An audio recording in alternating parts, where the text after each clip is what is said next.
আসসালামু আলাইকুম রহমতুল্লাহি ওয়া বারাকাতুহু। আহ, প্রিয় ভাই বোনেরা, যারা আপনারা মক্কা মদিনাতে আসেন, বিশেষ করে মক্কাতে হজ করতে বা উমরা করতে আসলে একটা বিষয় অনেকেই হয়তো একটু বিরক্ত বোধ করেন যে কোথায় সালাত আদায় করবেন। যেখানেই সালাত আদায় করতে যায় সেখানেই পুলিশরা উঠিয়ে দেয়। হাইরিক বা তরিক রাস্তা বা রাস্তার মধ্যে হয়তো বসে বসে পড়ে, অথবা তোয়াফের জায়গাতে বসে পড়ে, অথবা মানে একটা ভেজালের মধ্যে পড়ে যায় আমাদের যারা বিশেষ করে বাংলাদেশি ভাই বোনেরা আসে বিভিন্ন জায়গা থেকে। তো আমার একটা পরামর্শ হলো, যে জায়গাতে কিছু জায়গা আছে যে জায়গাগুলোতে সলাৎ আদায় করলে পুলিশরা ডিস্টার্বও করবে না, আপনি রিল্যাক্সে আবাদত করতে পারবেন, সেইখানে পুলিশরা উঠাইয়াও দিবে না। কারণ তারা তাদের কর্তব্য পালন করতে গিয়া হয়তো অনেক মুসল্লিরা বিভিন্ন জায়গায় বসে পড়ে, যেটা অন্য মুসল্লিদের সমস্যার কারণে করে। এখানে লক্ষ লক্ষ লক্ষ লক্ষ মানুষ একসাথে আসে, এই জন্য ওদের হয়তো সমস্যা হয়।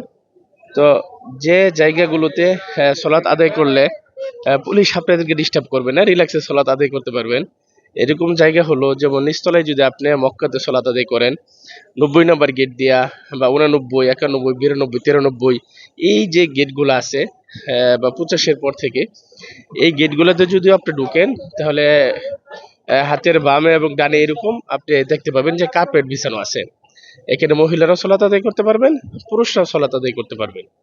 তাহলে এই জায়গাগুলোতে যদি আপনি সলাত আদায় করতে চান, তাহলে আপনাকে অবশ্যই মিনিমাম 1 থেকে 1.5 ঘন্টা আগে যেতে হবে, অথবা মিনিমাম 1 ঘন্টা আগে যেতে হবে। কারণ এইখানে যারা চিনে এই জায়গাটা, তারা আগে থেকে এখানে গিয়ে বসে থাকে, সালাদ যেন রিল্যাক্সে পড়তে পারে। এবং এইখানে আপনি সালাত আদায় করলে বিভিন্ন আলেম ওলামাদের কথা শুনতে পারবেন। দেখবেন বিভিন্ন জায়গায় চেয়ার রাখা আছে, শায়েখরা দার্স দেয়। এবং সোমবারের দিন, বৃহস্পতিবারের দিন এখানে ইফতারের ব্যবস্থা আছে। তারপরে আপনার আইএমএ বীজের ইফতার দেয়। এখানে একটা পরিবেশ আছে, আপনি রিল্যাক্সে এখানে সলাৎ আদায় করতে পারবেন, সুন্নত পড়তে পারবেন, আপনি জানাজার সলাৎ আদায় করতে পারবেন। আপনার ফরজ সলাতের পরে পুলিশরা আপনাকে উঠাইয়ে দিবে না। তো এরকম একটা জায়গাতে যারা আমরা আসি, আশা করব যে যদি আমরা এখানে আসি ইবাদত করার জন্যই এবং কল্যাণমূলক কাজে বেশি বেশি প্রতিযোগিতা করার জন্য, কাজেই আমরা চাইবো যেন আমরা দ্রুতই এই জায়গাগুলোতে এসে আমরা রিল্যাক্সে সলাত আদায় করতে পারি। আল্লাহ তাআলা যাদেরকে তৌফিক দেয়, মা এবং বোনেরা বা ভাইয়েরা যারাই আসি, এখানে মহিলাদেরও ব্যবস্থা আছে, মহিলারা সলাত আদায় করতে পারবে।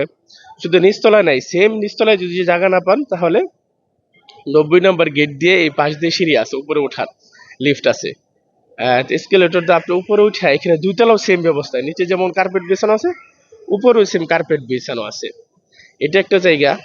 আরেকটা জায়গা হলো, এটা হলো যে আমরা যে সাফা মারোয়া সাই করি, এই সাফা মারোয়ার অপোজিট সাইডে, বাহিরের সাইডে, এখানেও কার্পেট বিছানো থাকে। এখানে আপনি হয়তো দুপুরে বা জোহর আসরের সালাত আদায় করা কষ্ট হয়ে যাবে।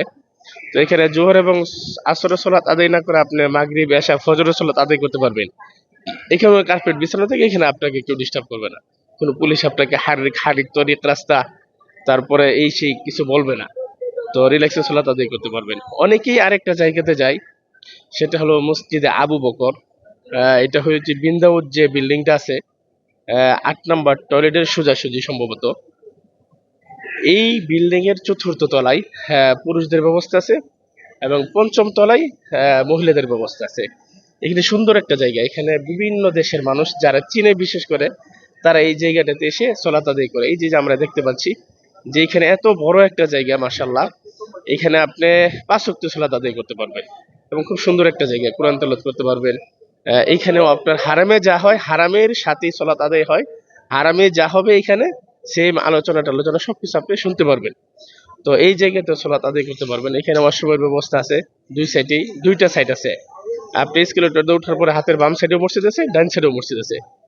তো এই জায়গাটাতে সালাত আদায় করতে পারেন। তো যারা আপনারা আসেন, এই জায়গাগুলো আসলে চিনে নেবেন, আর চেষ্টা করবেন যেন সময় মতনে চলে আসার জন্য, তাহলে আপনাকে কেউ ডিস্টার্ব করবে না। আল্লাহ তাআলা আমাদের সকলকেই এই মক্কা মদিনায় এসে সঠিকভাবে সালাত আদায় করার তৌফিক দান করুক, এবং যেন আমরা ইবাদত করে দুনিয়া এবং পরকালীন জান্নাত হাসিল করতে পারি, দুনিয়ার কল্যাণ এবং পরকালীন কল্যাণ হাসিল করতে পারি। আল্লাহ তাআলা আমাদেরকে সেই তৌফিক দান করুক। আর এখানে ঢুকলে অবশ্যই আপনি আগে থেকে ওযু করে প্রস্রাব করে তারপরে ভিতরে ঢুকবেন, কারণ ভিতরে ঢুকলে বের হইলে পরে পাইলে আবার ঢুকতে পারবেন না। এই জন্য আমরা যেন যা যা দরকার প্রয়োজনীয় জিনিস নিয়ে যেন আমরা মসজিদের ভিতরে ঢুকি। আল্লাহ তাআলা আমাদেরকে সেই তৌফিক দান করুক। আসসালামু আলাইকুম ওয়া রাহমাতুল্লাহি ওয়া বারাকাতুহু। এটা হলো বাহিরের সাইড, সাফা মারওয়ার।